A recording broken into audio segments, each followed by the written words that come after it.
Mis ojos recorrieron las palabras.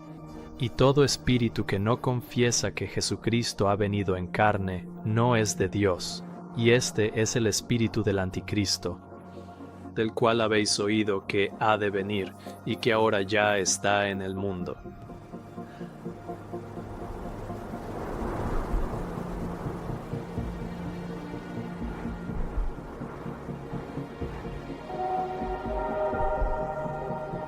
He leído este versículo muchas veces.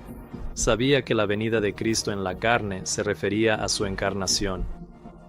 Que reconocer que Cristo ha venido en la carne significa reconocer que se hizo humano como nosotros hace 2000 años. Pero entonces me asaltó un pensamiento. ¿Eso es realmente lo que significa? No lo sabía. Supongo que simplemente había asumido que eso era lo que significaba, pero necesitaba saberlo con certeza. Tenía que averiguarlo, de verdad.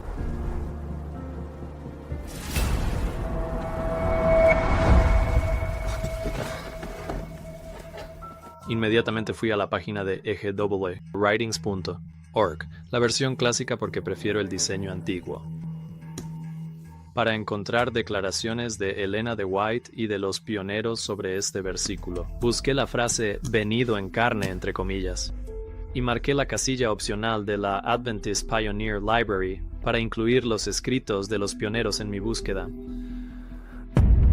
170 resultados. Seguramente podría encontrar algo, ¿no? Finalmente, me encontré con una declaración de John Lockburg. Él citó los versículos de Primera de Juan, capítulo 4, y luego escribió: "Note cuidadosamente la escritura anterior. No dice que cualquiera que confiese que Jesucristo vino en carne, sino que ha venido en carne. Es decir, que Él viene por su Espíritu y mora en nosotros". Me quedé sorprendido. ¿Cómo pude pasar eso por alto? ¿Podría ser que negar que Cristo viene en la carne significa negar que Él viene por su Espíritu a vivir en nuestra carne? Las implicaciones daban vueltas en mi mente. Pero primero, si esto es cierto, debería estar especificado en la Biblia. Debería poder encontrarlo dentro del contexto del versículo. Así que volví a mirar, y ahí estaba, en el siguiente versículo. Vosotros sois de Dios, hijitos, y los habéis vencido, porque mayor es el que está en vosotros que el que está en el mundo.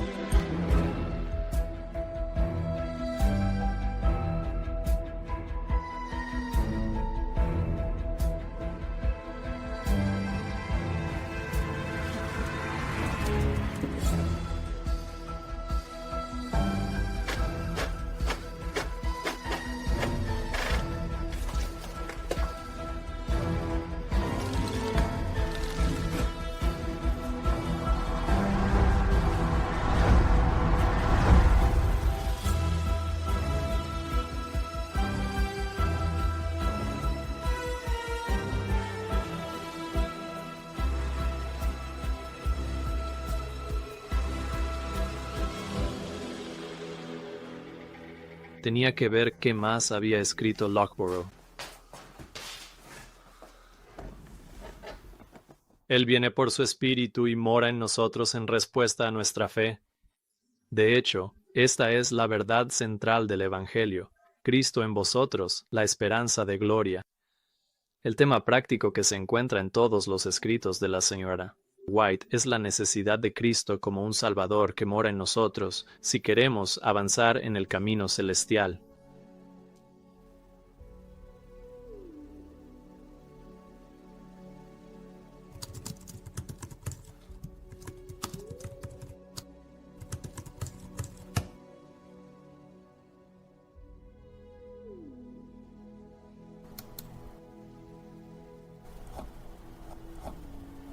Para mi asombro, A.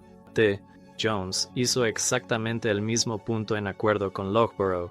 Él escribió en 1895. ¿Qué podría entonces mostrar? Un reinado más universal de la forma de piedad, no solo sin el poder, sino negando el poder, pues esta forma de piedad negará que Jesucristo ha venido en carne. Todo espíritu que confiesa que Jesucristo ha venido en carne, ese es el Espíritu de Dios. Todo espíritu que no confiesa que Jesucristo ha venido, no que vino, sino que ahora ha venido en mi carne. Cristo en vosotros, la esperanza de gloria, Cristo habitando dentro, Dios reinando en el reino de Dios que está dentro de vosotros. Eso es lo que esto significa. Todo espíritu que no confiesa que Jesucristo ha venido en carne no es de Dios, y este es el espíritu del anticristo. Y vosotros los habéis vencido, hijitos, porque mayor es el que está en vosotros, que el que está en el mundo. ¿Quién es el que está en el mundo? Oh, es el Dios de este mundo, es Satanás. Mayor es Él, Cristo, que está en vosotros, que el que está en el mundo.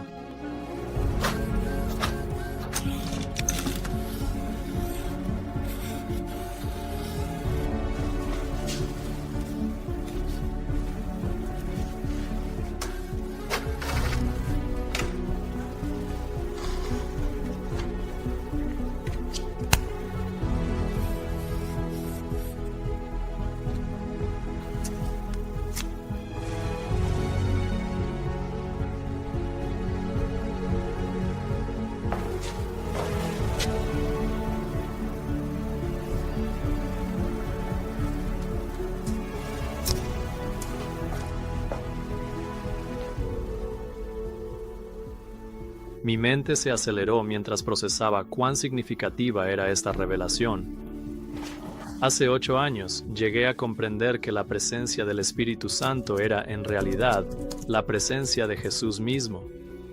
Había leído cómo la Biblia nos dice que el Señor es ese Espíritu, y cómo el último Adán, que es Jesús, fue hecho Espíritu vivificante. Lo había leído. Dios ha enviado el Espíritu de su Hijo a vuestros corazones, y aún ahora. Jesús explicó que el Consolador que prometió enviar era Él mismo. Él les dijo a los discípulos: Yo rogaré al Padre y os dará otro Consolador, y cómo Jesús habló de ese Consolador. Pero vosotros le conocéis, porque mora con vosotros y estará en vosotros. Al estudiar el capítulo detenidamente, llegué a comprender que aquel de quien Jesús dijo, mora con vosotros, era Él mismo. Porque leí en el versículo 25, estas cosas os he hablado estando aún con vosotros. Así que era Jesús quien moraba con ellos y por lo tanto era Jesús quien estaría en vosotros. Vi que el Consolador era Jesús, por eso dijo, no os dejaré huérfanos, vendré a vosotros. Y de nuevo Jesús dijo, yo en vosotros, y le amaré y me manifestaré a él. Incluso los discípulos entendieron que el Consolador era una manifestación de Jesús, pues esto se repitió en la pregunta que le hicieron a Jesús. ¿Cómo es que te manifestarás a nosotros? Ellos comprendieron que esta manifestación sería Jesús viniendo a ellos, porque Él dijo, me voy y vendré otra vez a vosotros. Había visto cómo la palabra griega para consolador es la palabra, y cómo esta palabra solo se usó en la Biblia 5 veces, todas ellas por Juan, incluyendo la última vez que usó la palabra en Primera de Juan, capítulo 2, versículo 1.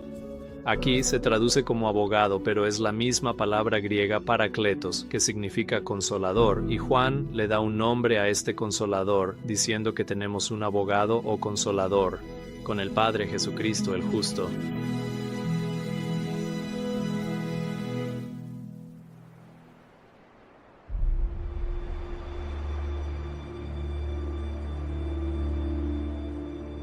Toda mi vida me habían enseñado a creer que el Espíritu Santo, el Consolador, no era Jesús, sino alguien más. Y después de muchos años de estar engañado como cristiano, finalmente tenía de vuelta a Jesús. La alegría y la paz de saber que los impulsos, el consuelo y las convicciones del Espíritu Santo que había experimentado durante tantos años no provenían de alguien a quien no conocía, porque Jesús dijo, vosotros le conocéis. Y así era Jesús mismo, el que había caminado en carne humana y fue tocado por el sentimiento de nuestras debilidades, pero fue, en todos los aspectos, tentado, como nosotros. Sin embargo, sin pecado, Él es quien estaba en mí, Él era quien me convencía de mis pecados y me daba el poder para vencerlos. Él es quien me guiaba y cuya presencia sentía ardiendo dentro de mí.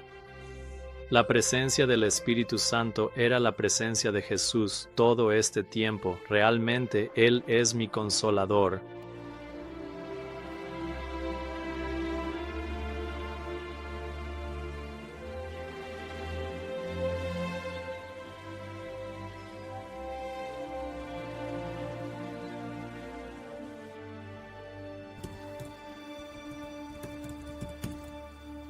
Y este era el entendimiento que también tenía Elena White, pues ella escribió: El Salvador es nuestro consolador, esto he comprobado que Él es.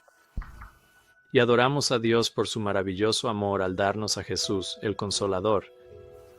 Ella escribió acerca de Jesús, diciendo que Él es el Espíritu de verdad, y el Espíritu de toda verdad manifestado en la carne, el divino Hijo de Dios. Y también escribió: Él les dio el Espíritu Santo, su presencia, como Consolador, para permanecer con ellos y enseñarles. Elena White añadió en 1888, Jesús invita su propia presencia a tu alma, y 2 años después escribió: Cristo solo se ha retirado de la vista física, pero está tan verdaderamente presente por su Espíritu como cuando estaba visiblemente presente en la tierra. Ella podía escribir con confianza: la impartición del Espíritu es la impartición de la vida de Cristo. Y Él viene personalmente por medio de su Espíritu Santo al centro de su iglesia. Supe al leer estas palabras que el Espíritu Santo era la presencia personal de Jesús en mi vida. Era su presencia influyendo en mis pensamientos y palabras, y dándome el poder para vencer la tentación y el pecado, y para guardar sus mandamientos. Aunque me sentía inmensamente feliz por esta profunda revelación de que los impulsos del Espíritu Santo en mi vida eran los impulsos de Jesús, también me entristecía haberlo aprendido solo después de ser cristiano durante 11 años. Y luego leí de la hermana White cómo esto había sido el plan de Satanás. La razón por la que las iglesias están débiles, enfermas y a punto de morir es que el enemigo ha traído influencias de naturaleza desalentadora sobre las almas temblorosas. Él ha procurado apartar a Jesús de su vista como el Consolador, como aquel que reprende, que advierte, que les amonesta diciendo: Este es el camino. Andad por él. Qué alegría fue saber que si peco, mi Consolador y abogado a quien puedo acudir es mi Salvador, quien me perdonará y me ayudará. Había aprendido que el propio Espíritu que intercede por nosotros con gemidos indecibles es Jesús mismo. Como escribió Pablo solo unos versículos después, es Cristo quien murió, más aún, quien resucitó, el que además está a la diestra de Dios, quien también intercede por nosotros. Y Elena White añadió: Los gemidos y los anhelos del Espíritu son la expresión de la intercesión de Cristo en favor de su pueblo. He escuchado a muchos cristianos decir que el Espíritu Santo tiene que ser una persona porque intercede por nosotros con gemidos. ¿Puedes tú entristecerte? Algo que no tiene personalidad divina no es una persona divina. No se entristece una influencia, no se entristece un poder. Pero ¿cómo no ven que esa persona es Jesús? Qué asombroso es que a lo largo de la Biblia y los escritos de Elena White, el Espíritu Santo sea la presencia de Jesús, nuestro Salvador, pero no solo Jesús, porque Jesús habló del Padre que mora en mí. Así que cuando recibimos al Espíritu Santo, no es solo la presencia de Jesús, sino también la presencia de su Padre. Como dijo Jesús acerca de aquellos que reciben al Consolador: vendremos a Él y haremos morada con Él. Prescott lo resumió diciendo: la presencia tanto del Padre como del Hijo nos es garantizada a través del Espíritu que mora en nosotros en la venida del Consolador.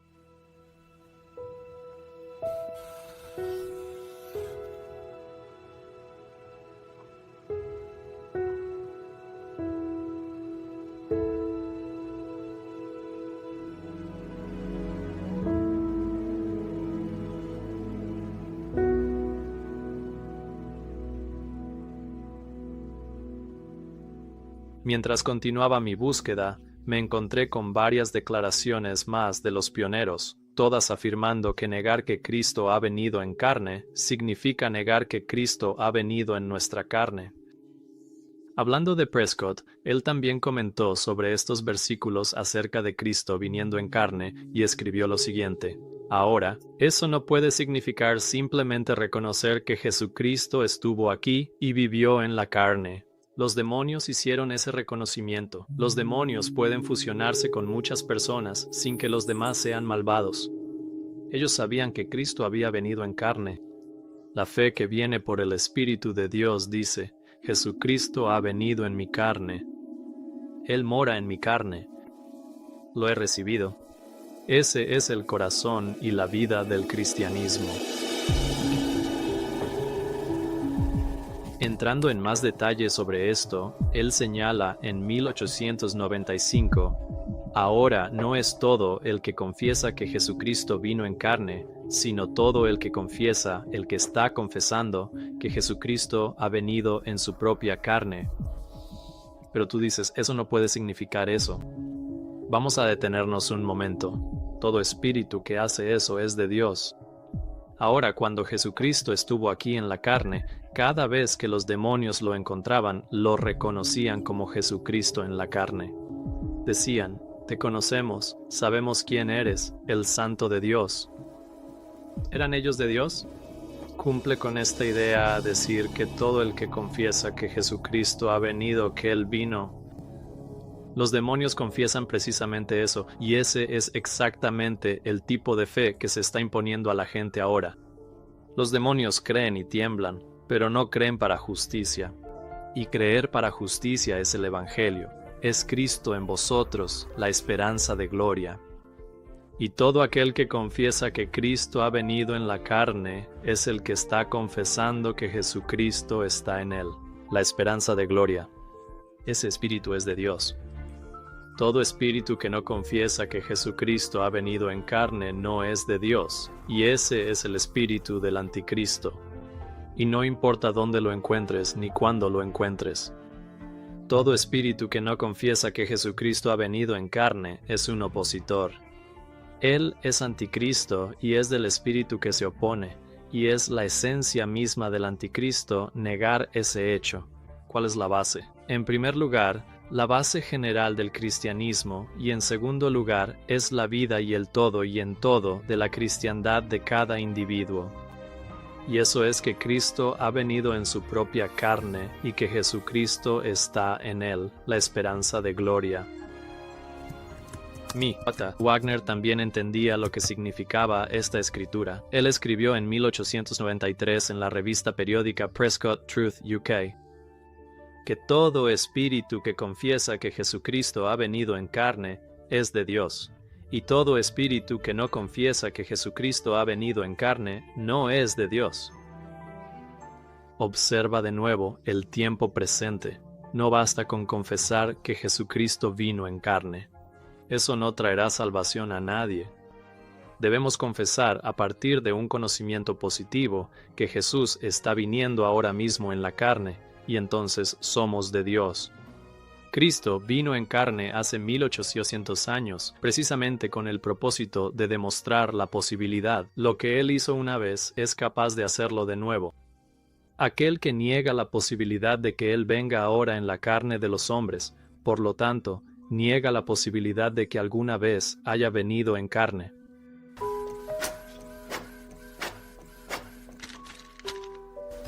Fue con estos nuevos pensamientos que comprendí ahora cómo seguir el consejo de Juan y probar los espíritus para ver si son de Dios.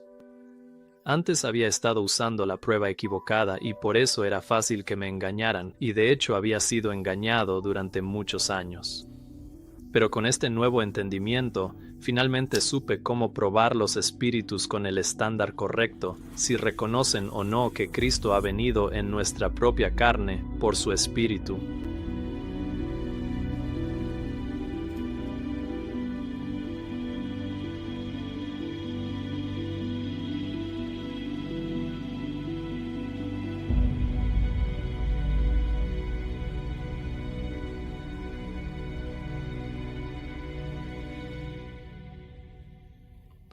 Así que, imaginen mi sorpresa cuando me encontré con lo siguiente, 2 de Corintios 13:5, que nos invita a aplicar la misma prueba a nosotros mismos para examinar si estamos o no en la fe. Leo: examinaos a vosotros mismos si estáis en la fe. Probaos a vosotros mismos. Y entonces vi el mismo estándar para el examen. ¿No os conocéis a vosotros mismos que Jesucristo está en vosotros, a menos que estéis reprobados? Y luego, al estudiar la palabra reprobado, descubrí que se refería a alguien que rechaza la verdad, porque leí en 2 de Timoteo 3:8 que Janes y Jambres resistieron a Moisés. Así también estos resisten la verdad. Hombres de mente corrupta, reprobados en cuanto a la fe.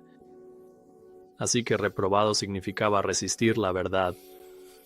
¿Y qué verdad resistieron? Que Jesucristo está en vosotros, la esperanza de gloria. Por lo tanto, ellos eran reprobados en cuanto a la fe, y así también lo es cualquiera o cualquier iglesia que niegue lo mismo. Nuestras almas y mientras escuchas la palabra de Dios. Aunque era concluyente lo que los pioneros enseñaron sobre Primera de Juan y Cristo viniendo en carne, eso me dejó preguntándome acerca de Elena de White. ¿Comentó ella sobre este versículo y sobre lo que significa confesar que Cristo ha venido en carne? Y entonces lo encontré. Sí, ella lo hizo. Encontré esta declaración en el manuscrito 15 de 1894, en el párrafo 23, donde ella escribió: ¿por qué pecamos? ¿No entendemos la suficiencia de Dios? Él se revelará en nuestros corazones. Hemos tenido en nuestras lecciones de la escuela sabática que cuando confesamos que Jesucristo ha venido en carne, debemos confesar que Él ha venido en nuestra carne. Y ahí estaba, tan claro como puede ser, del espíritu de profecía. Debemos confesar que Él ha venido en nuestra carne. Así que quedó confirmado. Entonces Elena White, los pioneros y la Biblia, todos testificaron que confesar que Cristo ha venido en carne significa confesar que Él ha venido en nuestra carne.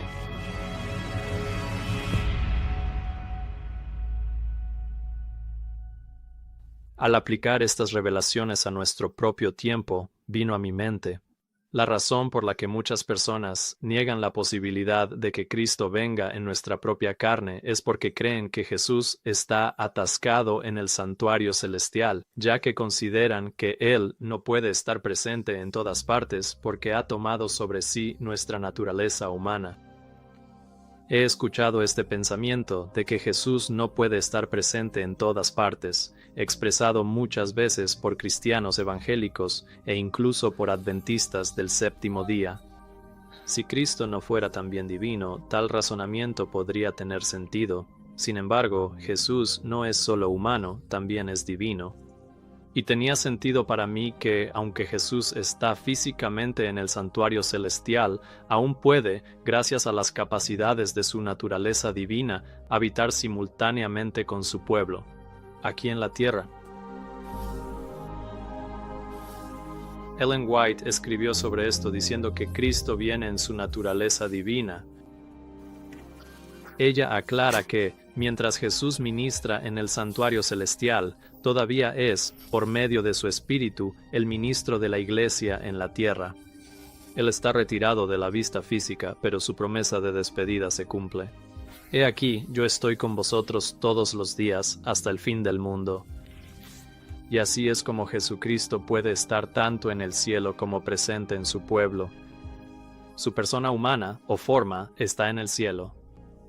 Pero por su naturaleza divina, Él está tan presente con nosotros ahora, por medio de su Espíritu, como cuando caminó por la tierra. Ellen White señaló precisamente esto en 1890, cuando escribió: Cristo está retirado solo de la vista física, pero está tan verdaderamente presente por su Espíritu como cuando estaba visiblemente presente en la tierra. Qué hermoso es esto, que el verdadero Hijo Divino de Dios y también su Padre están presentes con el creyente. Muchos han preguntado, ¿cómo puede ser esto? Solo puedo responder, si puedes comprender la divinidad, entonces puedes atreverte a decirlo. Incluso Judas preguntó, ¿cómo es que te manifestarás a nosotros y no al mundo? Todo lo que podemos decir con certeza es que Él permanece en nosotros por el Espíritu que nos ha dado. Si Cristo permanece en nosotros por el Espíritu, entonces solo aquel que pueda explicar la naturaleza del Espíritu puede atreverse a explicar este misterio. Y seguirá siendo un misterio, porque la agencia operante no fue revelada a la vista. Y ningún razonamiento humano, ni siquiera del hombre más erudito, puede definir las operaciones del Espíritu Santo sobre las mentes y los caracteres humanos. Y así, Elena White concluye, el método preciso por el cual se imparte y se sostiene está más allá del poder de la filosofía humana para explicarlo. Es el misterio de la piedad. Sin embargo, los discípulos también se preguntaban cómo podía Cristo estar con ellos y, sin embargo, ser invisible. Que Cristo se manifestara a ellos y, sin embargo, fuera invisible para el mundo, era un misterio para los discípulos. No podían comprender las palabras de Cristo en su sentido espiritual. Estaban pensando en una manifestación visible y externa. No podían asimilar el hecho de que podían tener la presencia de Cristo con ellos. Y aún así, el ser invisible para el mundo, no entendían el significado de una manifestación espiritual. Así que descubrí que pensar en el Consolador, el Espíritu Santo, como una manifestación espiritual de la presencia de Cristo es una buena manera de entenderlo. Elena White ofreció algunas ideas sobre la omnipresencia de Cristo al delinear las diferencias entre la naturaleza humana de Cristo y su naturaleza divina. Ella escribió, limitado por la humanidad, Cristo no podía estar en todos los lugares personalmente. Por lo tanto, era completamente para su beneficio que Él los dejara. Ir a su Padre y enviar al Espíritu Santo para ser su sucesor en la tierra. Aquí, ella afirma que la naturaleza humana de Jesús no podía estar en todos los lugares personalmente. Y esto tiene sentido porque sabemos que, como humanos, no tenemos esa capacidad. Pero luego Elena White continúa explicando cómo Jesús, por lo tanto, puede estar presente en todas partes. Aún hablando de Cristo, ella añade, el Espíritu Santo es Él mismo, es decir, el Espíritu Santo es Jesús. Pero el Espíritu Santo es Jesús. Despojado de la personalidad de la humanidad e independiente de ella, así que el Espíritu Santo sigue siendo Jesús mismo, pero es Jesús, despojado de o independiente de su forma humana. Y por eso, ella añade que de esta manera, solo Él podría representarse a sí mismo como presente en todos los lugares por medio de su Espíritu Santo, como el omnipresente.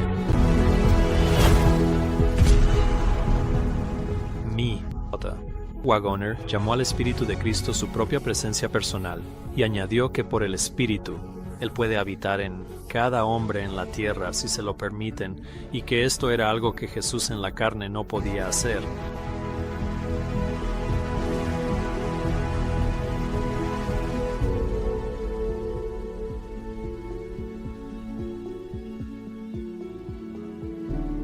Otra manera de decir esto sería afirmar que la naturaleza divina de Jesús podía operar en la tercera persona independientemente de su forma humana.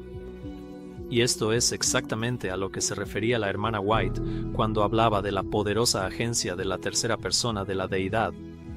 El Espíritu Santo es Jesús mismo, pero es Jesús despojado de la personalidad de la humanidad e independiente de ella. Y así es, por lo tanto, que, por la naturaleza divina de Jesús operando en la tercera persona, independientemente de su forma humana, en el santuario celestial, Él puede ser omnipresente y venir personalmente por medio de su Espíritu Santo en medio de su iglesia. J. Waggoner también escribió que, aunque Cristo ha ascendido al cielo y está a la diestra de Dios, con ángeles, autoridades y potestades sujetas a Él, aún así permanece con los hombres. Y concluyó, Todo espíritu que no confiesa que Cristo ha venido, no que vino, sino que ahora ha venido, no es de Dios. Siempre es ahora, y cuando confesamos este hecho, Jesucristo se identifica con nosotros en nuestra pecaminosidad. Él también nos confiesa delante del Padre en su justicia, y somos uno con Él. 10 veces se menciona al Espíritu Santo en este pasaje como la tercera persona de la Trinidad, al menos 10 veces en Juan 16. Déjame mostrarte eso. Así que no estamos hablando de alguna fuerza vaga. Estamos hablando de la tercera persona de la Trinidad, tan real como persona como el Padre y el Hijo. Así que cuando las personas insisten en que el Espíritu Santo es una tercera persona o un tercer individuo que viene a morar en ellos, y que el Espíritu Santo no es Jesús, porque Jesús no puede ser omnipresente, están pensando que el Espíritu Santo es otra persona completamente diferente. ¿Quién es el Espíritu Santo? Él es la tercera persona divina de la Trinidad que existió con el Padre y el Hijo desde la eternidad y... Así que la razón por la que las personas insisten en que el Espíritu Santo es una tercera persona o un tercer individuo que viene a morar en ellos es porque no entienden al Espíritu Santo. Es Cristo viniendo a ellos en su naturaleza divina. Ellos piensan que el Espíritu Santo es otra persona completamente diferente, una tercera persona que no es Jesús en absoluto. El Espíritu Santo es un miembro de la Trinidad que a veces pasa desapercibido, pero es el Espíritu. Y así concluyen que el morar del Espíritu Santo no es el morar de la presencia de Jesús. Esta es precisamente el engaño del que Juan nos advirtió, hablando de aquellos que no confiesan que Jesucristo ha venido en carne. Esto es lo que Dios le indicó a Juan que llamara el espíritu del anticristo. De nuevo, en 2 Juan 1:7 añadió, porque muchos engañadores han salido por el mundo, que no confiesan que Jesucristo ha venido en carne. Este es el engañador y el anticristo.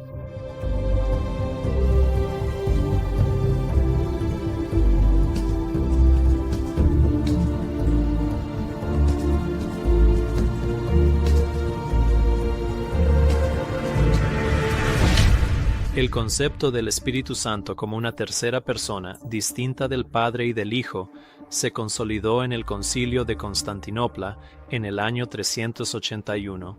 Y aunque la idea de un Espíritu de Dios estaba presente en el Antiguo Testamento, la doctrina formal del Espíritu Santo como una persona divina distinta dentro de la Trinidad se desarrolló en el siglo IV. Y cuando miramos hacia atrás a las acciones del Anticristo en el siglo IV, en el Concilio de Constantinopla, podemos verificar este hecho. Fue aquí en el año 381 d.C., donde la Iglesia Católica añadió una nueva doctrina que definía la naturaleza del Espíritu Santo como una tercera persona divina, diciendo, cito, el Espíritu Santo, el Señor y dador de vida, que procede del Padre. Wikipedia, el Padre y el Hijo juntos son adorados y glorificados. Wikipedia agrega en la siguiente oración: la doctrina de la divinidad y personalidad del Espíritu Santo fue desarrollada por Atanasio en las últimas décadas de su vida. ¿Y quién fue Atanasio? Atanasio de Alejandría fue un obispo de lo que se convertiría en la Iglesia Católica. De hecho, Atanasio es considerado uno de los 4 grandes doctores orientales de la Iglesia en la Iglesia Católica y fue venerado como santo en la Iglesia Católica. Se le considera un padre de la Iglesia y el principal defensor del trinitarismo, que es la doctrina de todas las doctrinas que niega eso. Cristo ha venido en nuestra carne al enseñar a todo el mundo cristiano que el Espíritu Santo no es Jesús morando en nosotros, sino que es otra persona completamente diferente. Ellen White creía exactamente lo contrario cuando escribió, no es seguro captar el espíritu de otro. Queremos el Espíritu Santo que es Jesucristo. Dios. El Padre está en el cielo, Jesucristo, sentado a la diestra del Padre. Bueno, entonces, ¿quién está operando en el ámbito terrenal hoy en día? La tercera persona de la divinidad, Dios, el Espíritu Santo. Por eso Juan pudo identificar acertadamente el origen de esta doctrina que niega. Cristo ha venido en la carne como el espíritu del anticristo, porque de ahí provino exactamente, de la Iglesia Católica Romana, el anticristo. ¿Es ese el espíritu que es algo? Hoy en día, todo el mundo cristiano ha bebido de este vino, esta doctrina corrompida y pervertida sobre el Espíritu Santo. Él no es un eso. Escucho a la gente decir, yo quiero eso. Él es una persona. Incluso la Iglesia Adventista del Séptimo Día, sin embargo, no adoptó oficialmente esta doctrina hasta el año 1980, cuando consagraron la doctrina de la Trinidad en sus creencias fundamentales, donde identificaron al Espíritu Santo como una de las personas coeternas, en común con los católicos. Me sorprendió un poco ver. Ellos hicieron esta afirmación sin vergüenza alguna. Cuando el Instituto de Investigación Bíblica de la Conferencia General afirmó audazmente, con respecto a su doctrina de Dios, que los adventistas del séptimo día no deben ser. Están en armonía con las grandes declaraciones credales de la cristiandad, incluyendo el Credo de los Apóstoles, Nicea 325, y la definición adicional de fe respecto al Espíritu Santo, alcanzada en Constantinopla 381. Me sorprendió ver que la Iglesia Adventista hiciera tal admisión de que estaban en armonía con la formulación de la doctrina de Dios, tal como fue establecida en estos concilios católicos. En un documento titulado Tanto en Común, Documentos de Interés, en las conversaciones entre el Consejo Mundial de Iglesias y la Iglesia Adventista del Séptimo Día, no dejaron dudas respecto a los puntos que tenían en común. Escribieron: las iglesias miembros del Consejo Mundial de Iglesias y los adventistas del Séptimo Día están de acuerdo en los artículos fundamentales de la fe cristiana, tal como se establece en los tres antiguos símbolos de la Iglesia, el apostólico, el niceno, el constantinopolitano y el de Atanasio. Es decir, los adventistas del Séptimo Día, junto con el Consejo Mundial de Iglesias, están de acuerdo en la doctrina del Espíritu Santo formulada en los concilios de Nicea y también de Constantinopla, donde se declaró que el Espíritu Santo es una persona individual. Al igual que el Padre y el Hijo, y la frase el Espíritu Eterno, Él es coeterno con Dios el Padre y Dios el Hijo. ¿Cómo no podría yo sentirme destrozado, entonces, al ver que la iglesia que Dios había levantado adopta como creencia fundamental exactamente la misma posición?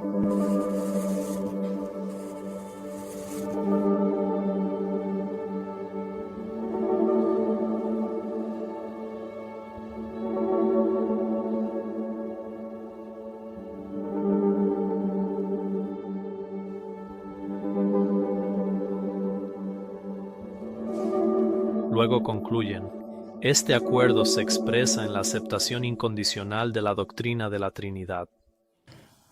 Pregunta: ¿cometió nuestra iglesia un error al abandonar la posición de Elena White y los pioneros respecto a Dios, adoptando la posición católica de la Trinidad? Absolutamente no. La naturaleza trinitaria de Dios no es una posición católica.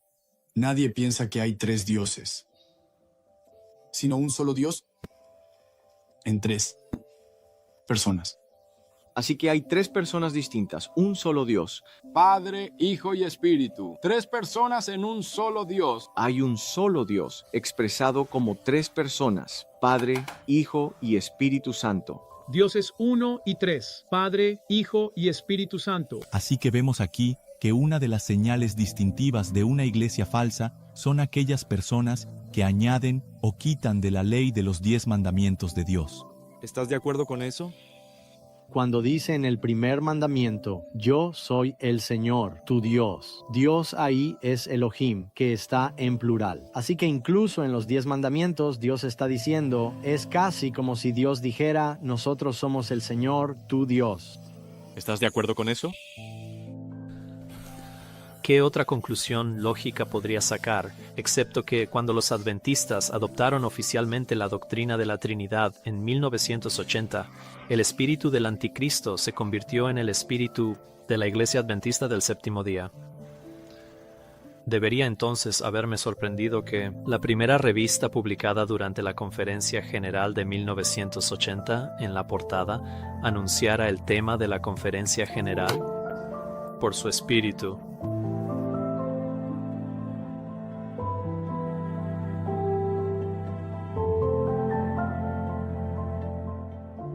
Que la denominación se alineara con la doctrina de Roma era beber el vino de Babilonia, y al hacer de esta doctrina una creencia fundamental de la denominación, ese mismo año, oficialmente comenzó a obligar a sus miembros a beber ese vino o ser expulsados. Daniel fue lo suficientemente sabio para saber que ese vino contaminaría su mente. La Biblia nos dice que no es apropiado que los reyes beban vino, no sea que beban y se olviden de la ley. Eso está en Proverbios 31, versículos 4 y 5. Así que la razón por la que sabemos que el mensaje del segundo ángel está dirigido directamente hacia la ley de Dios es porque Babilonia está tratando de darle al mundo esta copa. Eso hace que digan que está bien ignorar la ley de Dios. Y si tienes esa mentalidad, no serás apto para el reino de los cielos. El conocido ministro adventista R. F. Cottrell escribió en la Review and Herald de 1869: aferrarse a la doctrina de la Trinidad no es tanto una evidencia de mala intención como de embriaguez, de ese vino del cual todas las naciones han bebido. Donde casi me parece que un espíritu inmundo se ha apoderado de un hambriento, y hay un espíritu de dominación que casi encuentra placer en desear su poder, pisotear las conciencias de los miembros, sabiendo que pueden salirse con la suya porque el sistema está tan manipulado que los miembros ya no tienen voz. Y ese espíritu inmundo es una maldición para nuestra iglesia.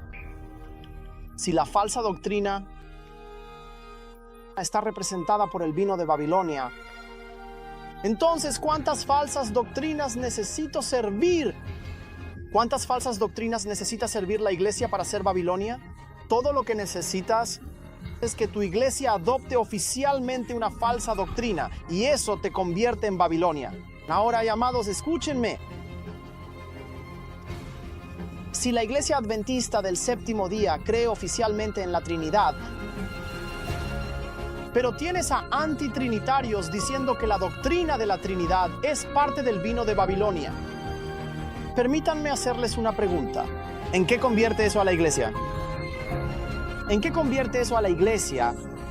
Si la iglesia está enseñando oficialmente doctrinas que pertenecen a Babilonia, eso convierte a la iglesia en Babilonia. Punto. Y la Biblia dice que Dios ordena salir de Babilonia. No puedes quedarte ahí e intentar reformarla desde adentro.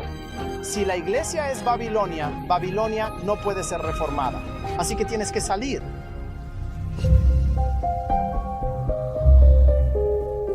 Dios, el Espíritu Santo, el tercer miembro del grupo de la deidad. El hecho de que hayas sido un pionero no significa que fueras infalible. El progreso en el tema de la deidad también coincide con el periodo posterior a 1888, cuando estábamos recibiendo tanta luz. Que la actual iglesia adventista del séptimo día, junto con toda la cristiandad, está albergando el espíritu del anticristo. Y una enseñanza que niega que Cristo ha venido en carne no es algo que pueda tomar a la ligera. Satanás le ha robado a Jesús al pueblo, y ni siquiera lo saben. ¿Quién les dirá que su consolador es Jesús? El destino de las almas está en juego, incluida la mía y la tuya.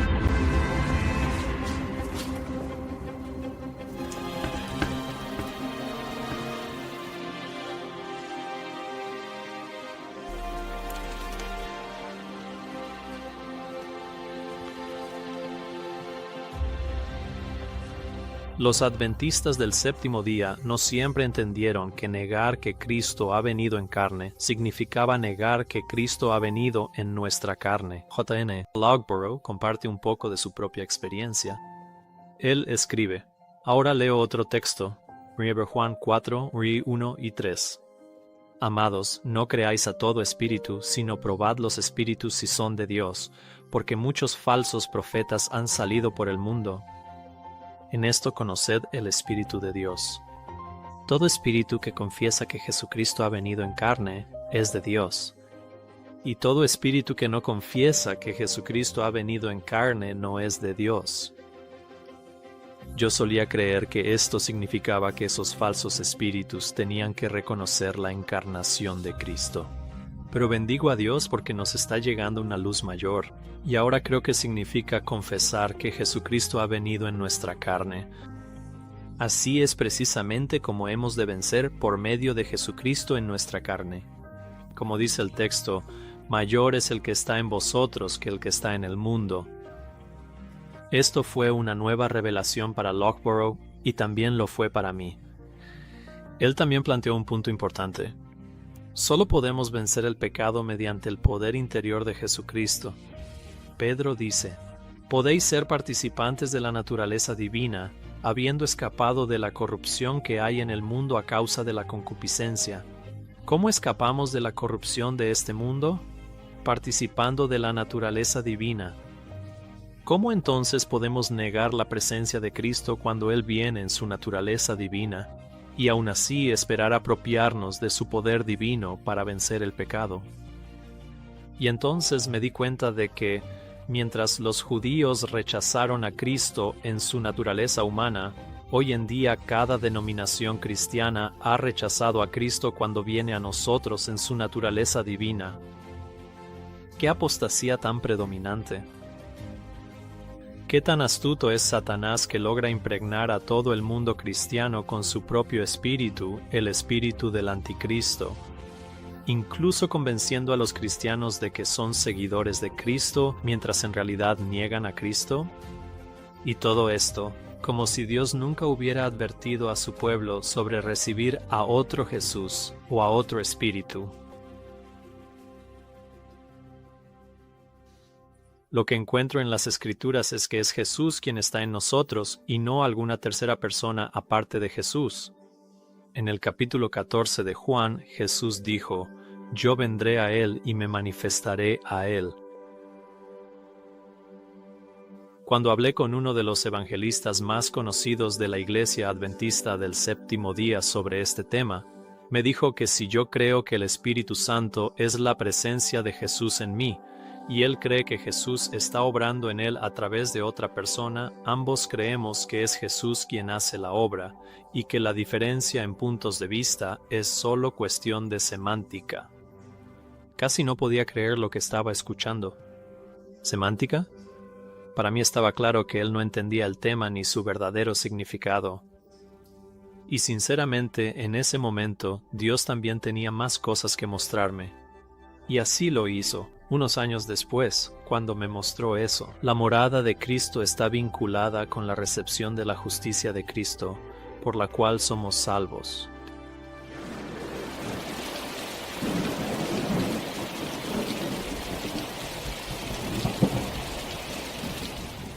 En el libro de Segunda de Corintios, Pablo habla del ministerio del Espíritu como el ministerio de la justicia. Es decir, la manera en que se nos administra la justicia es a través del Espíritu. Si esto es cierto, entonces hay un vínculo inseparable entre recibir al Espíritu Santo y recibir la justicia de Cristo, algo sobre lo que E.J. Waggoner escribió extensamente. En 1891 Waggoner escribió: ¿cómo obtenemos la justicia de Cristo? No podemos separar la justicia de Cristo mismo. Por lo tanto, para que los hombres obtengan la justicia de Cristo, deben tener la vida de Cristo. Y Ellen White ya dijo: la impartición del Espíritu es la impartición de la vida de Cristo. Por lo tanto, solo podemos tener la justicia de Cristo cuando tenemos a Cristo. A.T. Jones amplió este pensamiento en 1893 diciendo: ¿no ves entonces cómo la justicia de Dios y el Espíritu Santo van de la mano? No puedes separar a los dos, pertenecen juntos. ¿Por qué mirarlo? Gálatas 4:5, Él vino para redimir a los que estaban bajo la ley, para que recibiéramos la adopción de hijos, y porque sois hijos, Dios envió el Espíritu de su Hijo a vuestros corazones. Y concluye: entonces digo, ¿no ves que es imposible mantener separada la justicia de Dios y el Espíritu Santo? Wagoner escribió que la posesión del Espíritu muestra que tenemos derecho a la herencia, porque el Espíritu trae justicia. Y en su libro Buenas Nuevas escribió: ¿cuál es la justicia que trae el Espíritu? Es la justicia de la ley. Y T. Jones estuvo de acuerdo cuando dijo: nuestra única base de esperanza está en la justicia de Cristo, imputada a nosotros y en la que es realizada en nosotros por su Espíritu Santo. Naturalmente me pregunté, ya que la justicia de Cristo y Cristo mismo no pueden separarse, aquellos que creen en la doctrina de la Trinidad, la cual niega que Cristo haya venido en nuestra carne, ¿también están sin saberlo rechazando la justicia de Cristo?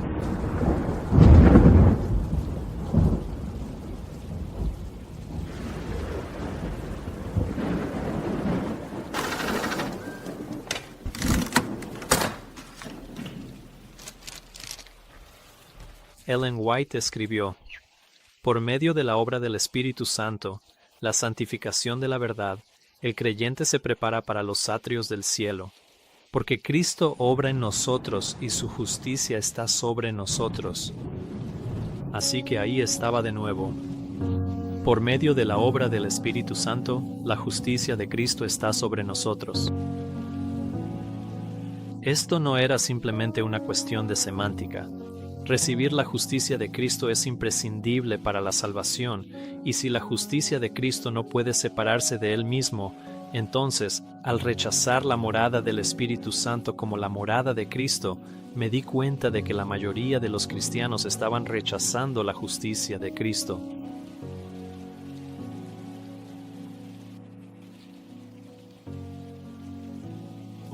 Prescott hizo el mismo señalamiento en 1896, escribiendo eso: la salvación no es algo que Cristo nos trae y nos da aparte de sí mismo. La salvación es simplemente Cristo mismo, y no hay salvación excepto al recibir a Cristo mismo. Tenemos tanta salvación como tengamos de Cristo. Estamos tan salvos como tengamos al Salvador, y es por su venida de esta manera y su morada en nosotros que tenemos salvación. La justicia no puede recibirse aparte de Él, y tenemos tanta justicia como tengamos de Cristo, y no más. A menos que Él sea el Cristo que habita en nosotros, el Salvador que está en nosotros, no hay justicia en nosotros. No podemos separar ninguna de estas cosas de Cristo mismo.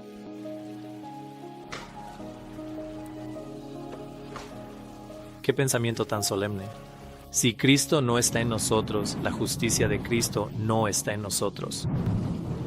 Que Dios tenga misericordia de aquellos que creen que el Espíritu Santo no es Cristo en ellos, sino alguna tercera persona divina. Porque si no tienen a Cristo en ellos, ¿de quién es la justicia que tienen?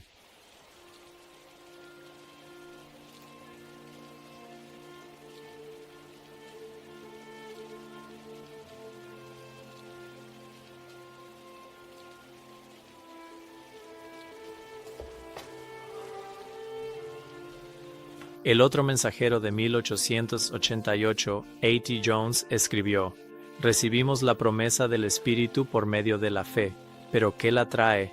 El Espíritu de Dios, y cuando lo tenemos, Cristo mora en el corazón. Entonces es el Espíritu Santo quien trae la presencia personal de Jesucristo, y al traer su presencia personal a nosotros, Él mismo se trae. Y luego A.T. Jones concluyó: Eso es lo que debemos tener para tener la presencia de Cristo, para tener la justicia de Cristo, para que podamos recibir la lluvia tardía, para que podamos dar el fuerte pregón. Había escuchado la frase justicia por la fe numerosas veces en la iglesia adventista. Había escuchado todo acerca de 1888 y el rechazo de la iglesia a la justicia por la fe, y que por esta razón Jesús no ha regresado. Vimos que el mensaje del tercer ángel no es otro que la justificación por la fe en verdad. Sin embargo, aquí estamos en 2025 en una posición peor que la que tenía la iglesia en 1888, y aún seguimos siendo culpables del mismo pecado: rechazar la justicia de Cristo. No permitamos que nadie en ningún momento nos aparte de las verdades bíblicas sólidas y consagradas por el tiempo en las que nosotros, como adventistas del séptimo día, hemos creído. No te dejes tentar a cambiar ni lo más mínimo a menos que leas un "así dice el Señor". Pude ver que Jesús no está esperando a que regrese una iglesia perfecta, ni está esperando que la iglesia adventista del séptimo día se arregle a sí misma, ni la va a arreglar en contra de su voluntad. La iglesia por la que Jesús va a regresar es aquella en la que Jesús habita, aquellos que no han negado que Cristo ha venido en su propia carne.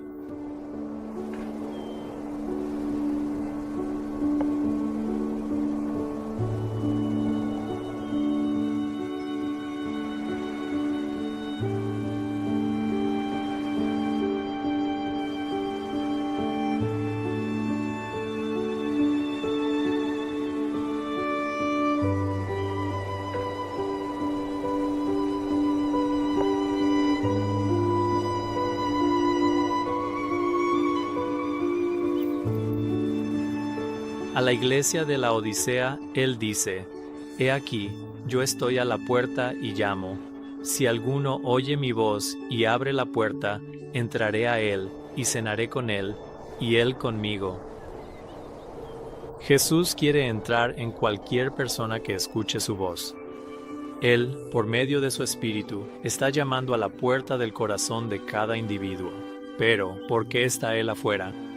¿Por qué la iglesia de la Odisea no le permite entrar? He escuchado a ministros jactarse de ser la iglesia de la Odisea, pero ¿serán tan ciegos que no entienden que la iglesia de la Odisea está perdida a menos que se arrepientan y dejen entrar a Jesús? Te vomitaré de mi boca, dijo Jesús. Y a aquellos que reciben a Jesús cuando Él viene a ellos en su naturaleza divina, Él les dice: Al que venciere, le concederé que se siente conmigo en mi trono, así como yo también vencí y me senté con mi Padre en su trono. ¿Cómo puede la iglesia de la Odisea vencer? E.J. Waggoner tenía algo que decir al respecto. Él cita a Juan: Todo espíritu que no confiesa que Jesucristo ha venido en carne no es de Dios. Y este es el espíritu del anticristo, del cual habéis oído que viene y que ahora ya está en el mundo. Vosotros sois de Dios, hijitos, y los habéis vencido, porque mayor es el que está en vosotros que el que está en el mundo.